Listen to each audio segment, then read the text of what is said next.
Have you ever thought about being a game warden? If so, Nathan Karch says it can be a very rewarding career. Here's this month's North Central Outdoors. Hey everybody, welcome to this month's edition of North Central Outdoors. I'm your host, Nathan Karch.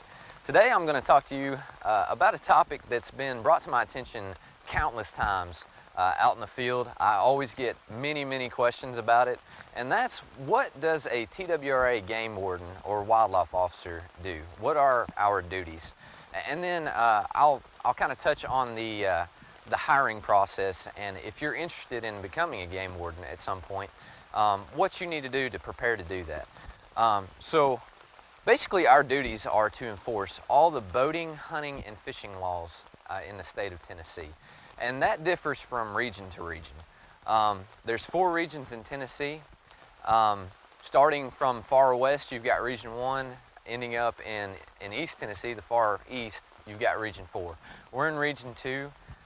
We've got, our landscape is slow, rolling hills. So we tend to deal with a lot of whitetail deer hunting, eastern wild turkey. We have a ton of fishing with our rivers, lakes, and reservoirs here. Boating enforcement is very strong. If you're in East Tennessee, it may differ a lot because the landscape's different and the wildlife's different. You may have some elk enforcement.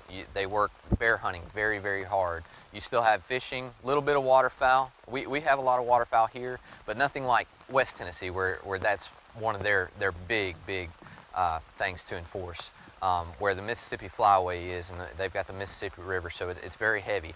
But here, we basically concentrate on what I think is the big 5, and that's whitetail deer, eastern wild turkey, boating, fishing, and waterfowl. So with deer hunting, we tend to enforce poaching laws if somebody is using the improper type of weapon, if they're baiting.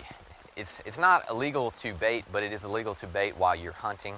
So we do enforce that. We just make sure all the hunters are in compliance, whether it be on private property or on public land. Spotlighting at night, shooting from the road, just different types of calls.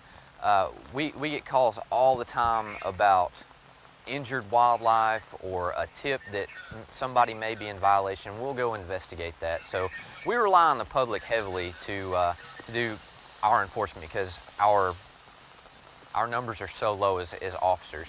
We actually only have 2 officers basically per the larger counties and 1 officer for the smaller, more rural counties. So our manpower is very small. But on to fishing. Fishing is year-round. We enforce the creel limits, the length limits, making sure that all the proper gear is used and people are abiding by the proper seasons. We enforce commercial fishing as well. Boating. We are the main police force out on the water. So our #1 priority is safety, and we enforce that heavily. But we also do drug and alcohol enforcement.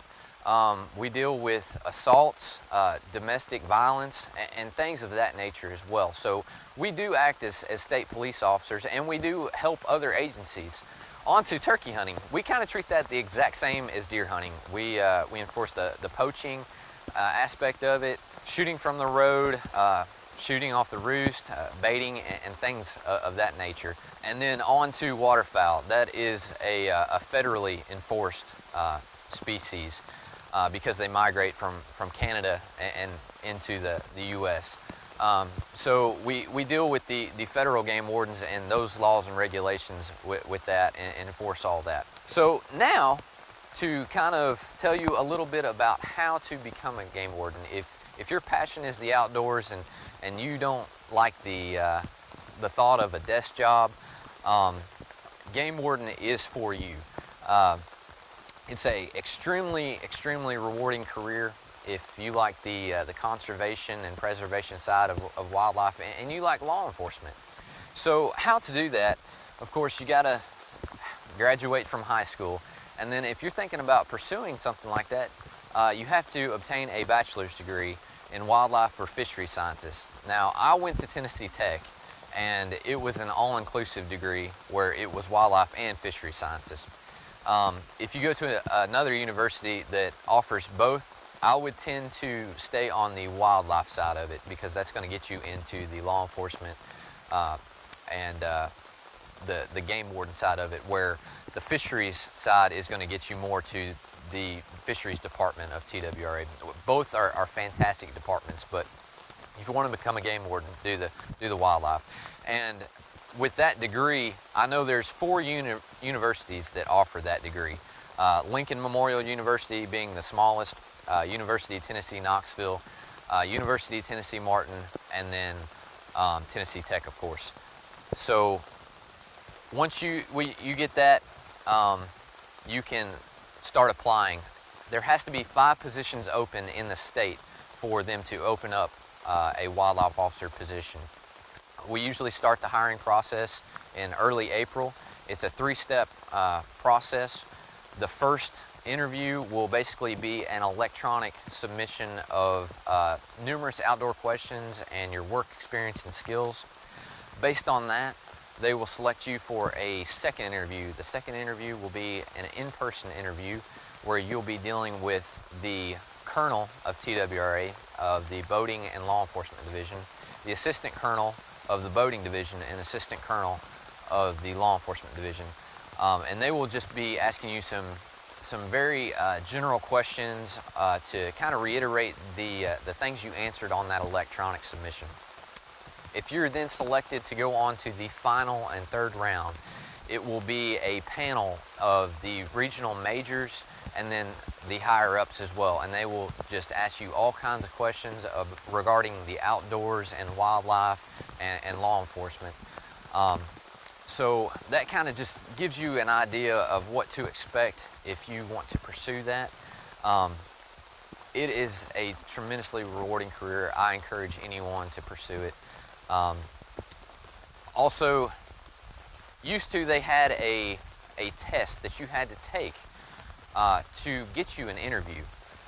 Now they've done away with the test. It's solely based on work experience. So you have to set yourself apart from all other individuals out there. With that being said, while you're in college, really get involved in your wildlife society or other activities or opportunities that certain department may give you. Staying involved and up to date with the state website. It's tnwildlife.org. And just pay attention to all the local activities and opportunities. If you have the time, go out and try to get involved with that. If you see some deer check-in stations where they need help, there, volunteer for that. Anything that gets you involved and gets other officers and TWRA personnel to know you, know your face, know your name, and things like that. That's really going to set you apart now that they've done away with the test. When all these supervisors are going through a stack of resumes and applications, and they're just flipping through, and they see your name, they're going to know that they've dealt with you before and the type of individual you are, and they're going to give you an opportunity and give you a shot for an interview. So that really, really helps, and that goes a long, long way. Again, if I can be of any help to you whatsoever, if you have any questions, if you want to volunteer and don't know how, send me an email at nathan.karch@tn.gov, and I will respond to you as soon as I possibly can. And if you want to talk on the phone, shoot me an email and I'll give you a call. Any way that I can be a help, I would love to do so, because I'm very, very proud to be wearing the uniform every day. I wake up and I'm very grateful to put on the badge and serve TWRA. It is a fantastic agency to work for. The people take care of you, and it's just such an amazing career. So if you have a passion for the outdoors, I encourage you to pursue this. And if you don't get it the first go around, be persistent. It's a stepping stone, and get after it the next round. You'll be better prepared. And I think that's all I got for this go around. So everybody have a blessed day, and we'll see you next time. Thank you.